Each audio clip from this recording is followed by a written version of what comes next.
Live from downtown Detroit, Local 4 News at noon starts now.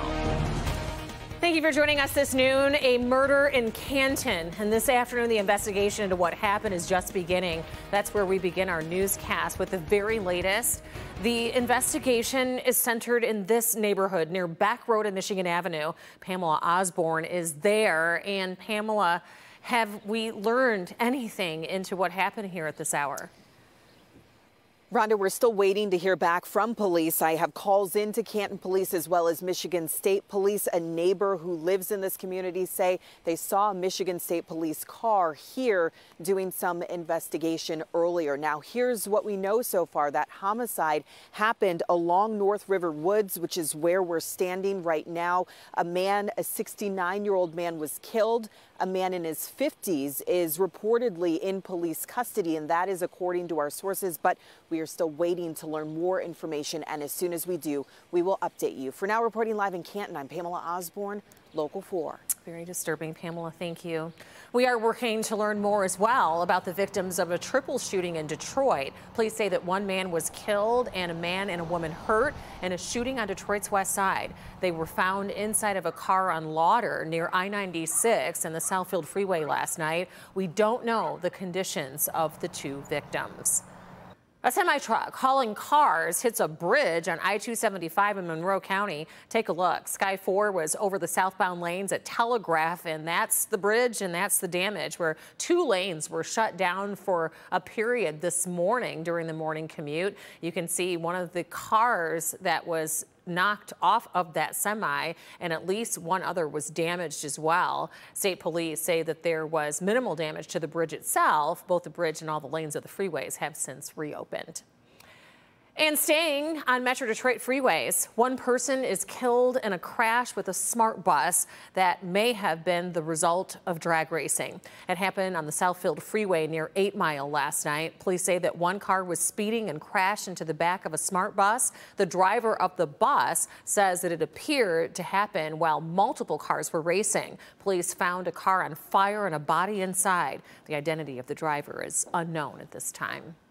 Detroit is launching a new program to remove dead and dangerous trees from yards. The city is taking nearly $9 million in budget surplus to fund the Dead, Dangerous, and Diseased Tree program. People can report trees on their private property and have them trimmed or removed at no cost to the homeowner. The city thinks that it can target 1,500 trees. City Council President Pro Tem James Tate says he understands the need.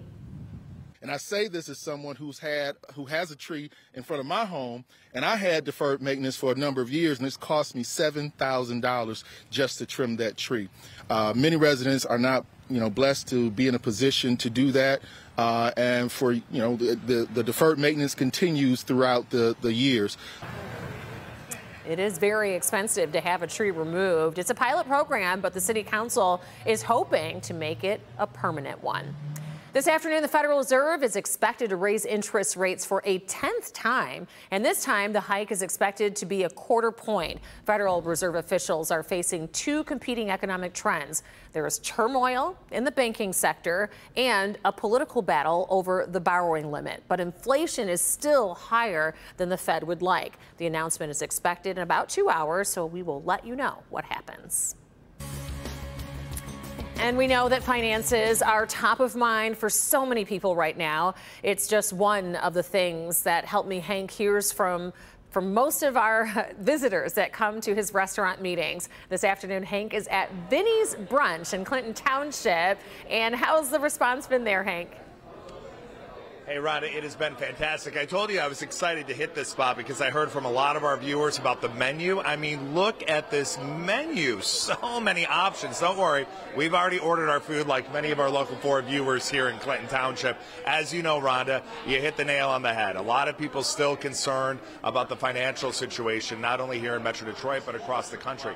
Hearing from people about scams that they are worried about. Also, battles with their landlords, management companies, you name it. I mean, these are the issues issues that so many people are dealing with every day, and that's what Help Me Hank is all about, working to resolve these problems and these concerns for people all over Metro Detroit. Now listen, we're going to hang out here at Vinny's for a while. We just got here around 11 a.m. We're going to hang out for a little bit because we want to make sure we have an opportunity to talk to everybody. If for whatever reason you're not able to make it out here on Hall Road today, I'd love to hear from you. There are many different ways you can get in touch with me directly.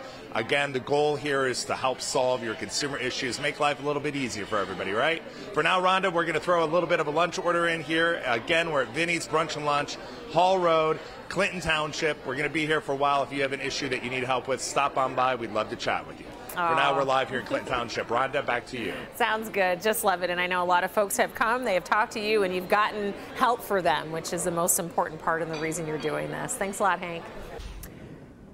Well, it's been another gloomy start, but Ashley is promising it'll be the last as we take a live look at Ann Arbor, where it doesn't look too bad right now. At least we've kind of moved the rain out. But meteorologist Ashley Barcy joins us now with what's coming our way next, which I pray is sunshine.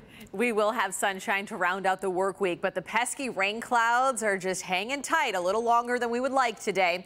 We're on the back edge of this low pressure system, so you can see overcast skies draping lower Michigan and still a little bit of moisture, fine mist or drizzle that we're encountering right now at the lunch hour. So we're going to zoom in just a little bit closer to exact track 40, where we have pockets of some more moderate showers a little farther north that you go. So this is going to be into Ray Township, Armada, and north up towards I-69. As we travel a little farther south, though, into the heart of Metro Detroit, Oak Park, Berkeley, Rochester dealing with some of those lighter showers, and a little farther south into Dearborn and Melvindale, even Lincoln Park, Livonia could be dealing with a light sprinkle or two. These clouds are supposed to be pushing out, though. Starting to see a little break in the clouds here in Detroit. 48 in the city, 49 in Ann Arbor, 48 in Port Huron, 50 in Adrian. But it's been pretty windy and rainy to start the day, and we'll hold on to the breeze throughout the afternoon as those showers will dissipate.